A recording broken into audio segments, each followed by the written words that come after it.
Dear students, welcome to your master chem channel. कैसे हैं प्यारे बच्चों? Very good.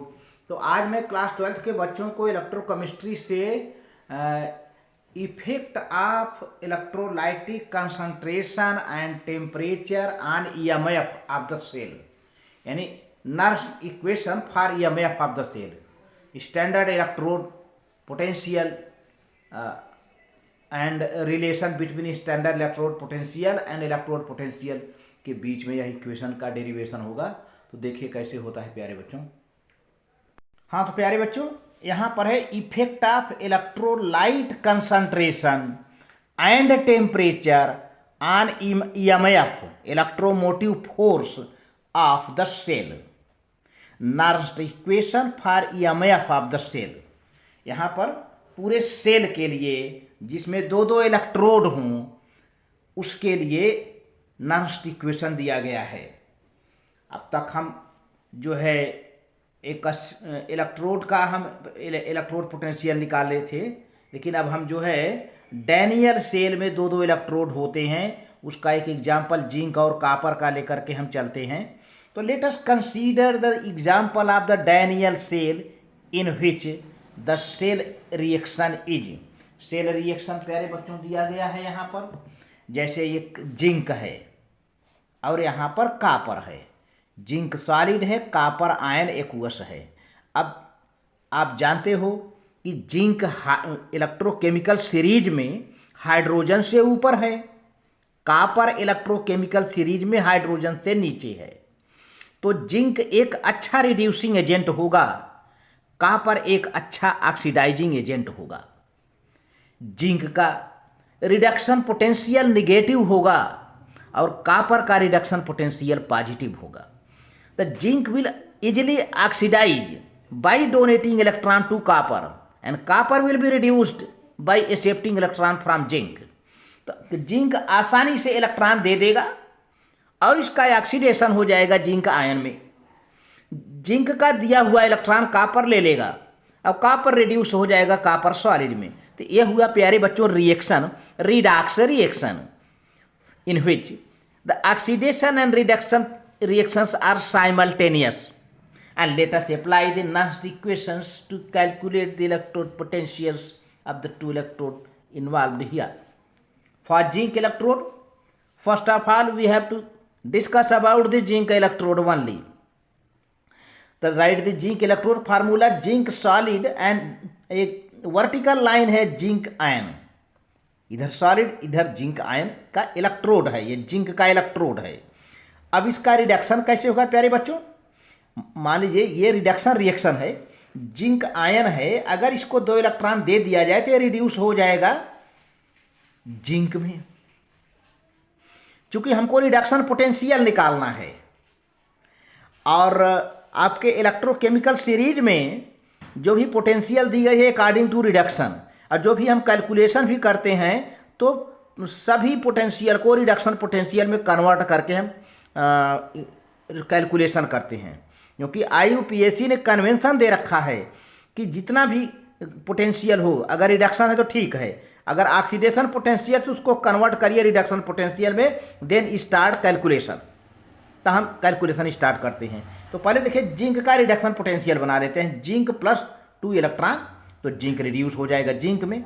अब इसका एक इक्वेशन प्यारे बच्चों लिखते हैं, ये रिडक्शन पोटेंशियल जिंक से लेकर जिंक आयन से लेकर जिंक, देख रहे हो बेटा, ये इलेक्ट्रोड पोटेंशियल है जिंक प्लस 2, फिर इधर जिंक यानी रिड्यूस हो रहा है, तो ये हो जाएगा जो है standard electrode potential zinc ion to zinc minus RT2F। 2 क्यों आ गया?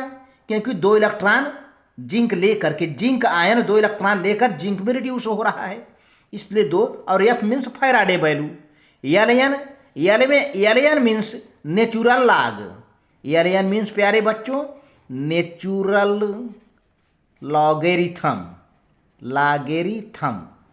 एल का मतलब इसकी वैल्यू होती है 2.303, इसकी वैल्यू होती है ना। तो अब हमने लिख लिया ये RT/2F ln 1 upon zinc plus 2 ion aqueous concentration of zinc ion aqueous zinc ion, ये हो गया। ये हमने बना लिया इलेक्ट्रोड रिडक्शन इलेक्ट्रोड पोटेंशियल की वैल्यू नर्स्टी इक्वेशन के हिसाब से। अब नाउ फॉर कॉपर इलेक्ट्रोड अलग अलग, अभी तो हमने जिंक का इलेक्ट्रोड का बनाया, अब कॉपर इलेक्ट्रोड का इसी तरह से बना लेते हैं। तो कॉपर का पहले रिड्यूस कर दें, कॉपर आयन है, ये 2 इलेक्ट्रॉन लेकर कॉपर में रिड्यूस हो रहा है, तो कॉपर का रिडक्शन इलेक्ट्रोड बना लो प्यारे बच्चों। कॉपर आयन बाई कॉपर, देखिए यहाँ से कॉपर आयन से कॉपर में आ रहा है तो रिडक्शन ही तो हो रहा है। ये कॉपर प्लस 2 से कॉपर में आ रहा है तो रिडक्शन हो रहा है। तो ये इलेक्ट्रोड पोटेंशियल ऑफ कॉपर है। Now standard electrode potential copper ion to copper minus RT/2F Ln natural log 1 concentration of copper ion reduction potential. These are 2 reduction potentials. अब आगे हम इसी का सेल पोटेंशियल निकाल लेते हैं। तो cathode minus anode, potential of cathode minus potential of anode. तो देखो प्यारे बच्चों, अब यहाँ पर क्या है, according to given reaction oxidation takes place at zinc electrode and reduction takes place at copper electrode. Hence zinc electrode is anode, क्योंकि ऑक्सीडेशन किस पर होता है, हमेशा एनोड पर। मैंने डिस्कस कर लिया है, हमेशा एनोड पर होता है। और रिडक्शन किस पर होता है, कैथोड पर हमेशा। तो कॉपर इलेक्ट्रोड पर रिडक्शन होगा तो कॉपर कैथोड हो गया। अब इसका सेल पोटेंशियल हम निकालेंगे। ई सेल माने सेल पोटेंशियल की फार्मूला है equal to E cathode minus electrode potential of cathode minus electrode potential of anode. ये हमने लिख लिया है फार्मूला। ये फार्मूला हो गया जो है electrode potential of cathode minus electrode potential of anode. तो सेल पोटेंशियल निकल आएगी। तो अब ये कैथोड का जो वैल्यू है प्यारे बच्चों, ये ले लिया, ये reduction of copper ion to copper, E copper plus 2 copper minus E zinc plus 2 zinc, ये लिख लिया हमने। अब इसी की वैल्यू हम देख करके वहाँ रख लेते हैं। इसकी वैल्यू क्या है, E naught copper plus 2 copper minus RT/2F Ln, फिर कंसंट्रेशन ऑफ 1 कॉपर आयन, फिर माइनस, अब ये इसका वैल्यू कर देते हैं, इसका वैल्यू उधर बना हुआ था। तो क्या हो जाएगा, E naught zinc ion to zinc reduction minus RT/2F Ln 1 concentration of zinc ion. तो अब प्यारे बच्चों ब्रैकेट को खोल देते हैं। जब ब्रैकेट खुलेगा, यहाँ माइनस है तो ये प्लस हो जाएगा, है ना। ये ध्यान दीजिए, जब ये दोनों ब्रैकेट, ये एक ब्रैकेट ये है करली ब्रैकेट, ये करली ब्रैकेट यहाँ पर, ये यहाँ माइनस पड़ा हुआ है। जैसे ही ब्रैकेट को खोलोगे ये प्लस हो जाएगा। तो देखिए मैं ब्रैकेट को खोल भी देता हूँ। ये E naught copper plus 2 copper minus RT/2F Ln natural log 1 concentration of copper ion minus E naught zinc plus 2 zinc plus अभी हो गया ये RT/2F Ln 1 concentration of zinc ion, ये हो गया। अब प्यारे बच्चों कॉपर इलेक्ट्रोड और जिंक इलेक्ट्रोड को एक तरफ कर लो। ये कॉपर इलेक्ट्रोड है और ये जिंक इलेक्ट्रोड है, इसको इसी में से इधर ले आओ, मतलब इसको सिस्टमेटिक ढंग से अरेंज कर लिया जाए। तो ये हो गया कॉपर इलेक्ट्रोड हो गया, ये रिडक्शन इलेक्ट्रोड है, reduction potential copper plus 2 copper, अब ये जिंक प्लस 2 जिंक, ये इधर कर लिया। अब माइनस बचा RT, यहाँ पर देखिए minus RT/2F Ln 1 copper ion concentration, और ये प्लस ये है RT/2F natural log 1 zinc ion plus concentration of zinc ion हो गया।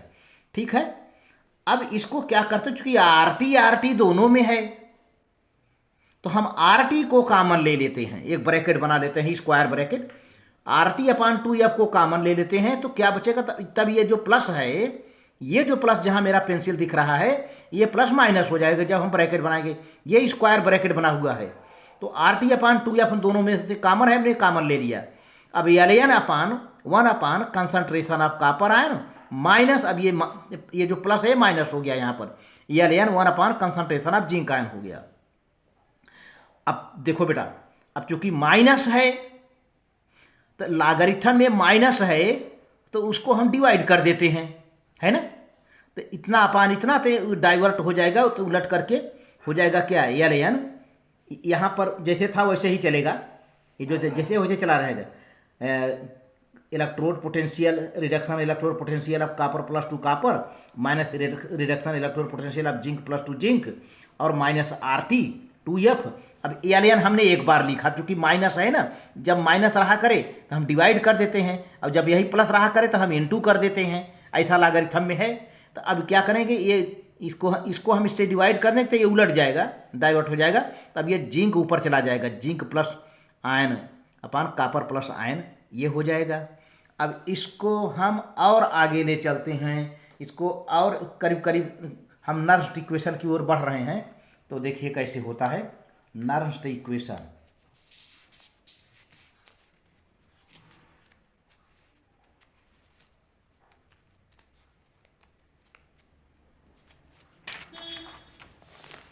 हाँ, तो ये है प्यारे बच्चों, ये ई सेल है और उसका पूरा वैल्यू हमने रख दिया वहाँ पे, आर की वैल्यू, टी की वैल्यू जैसे हमने रखा था रख दिया, और टू अब हमने एल एन हटा दिया, एल एन हटाकर उसके जगह पर 2.303 करके मल्टीप्लाई करके सब पूरा मल्टीप्लाई करने पर 0.059 अपान 2 log concentration of zinc ion upon concentration of copper ion.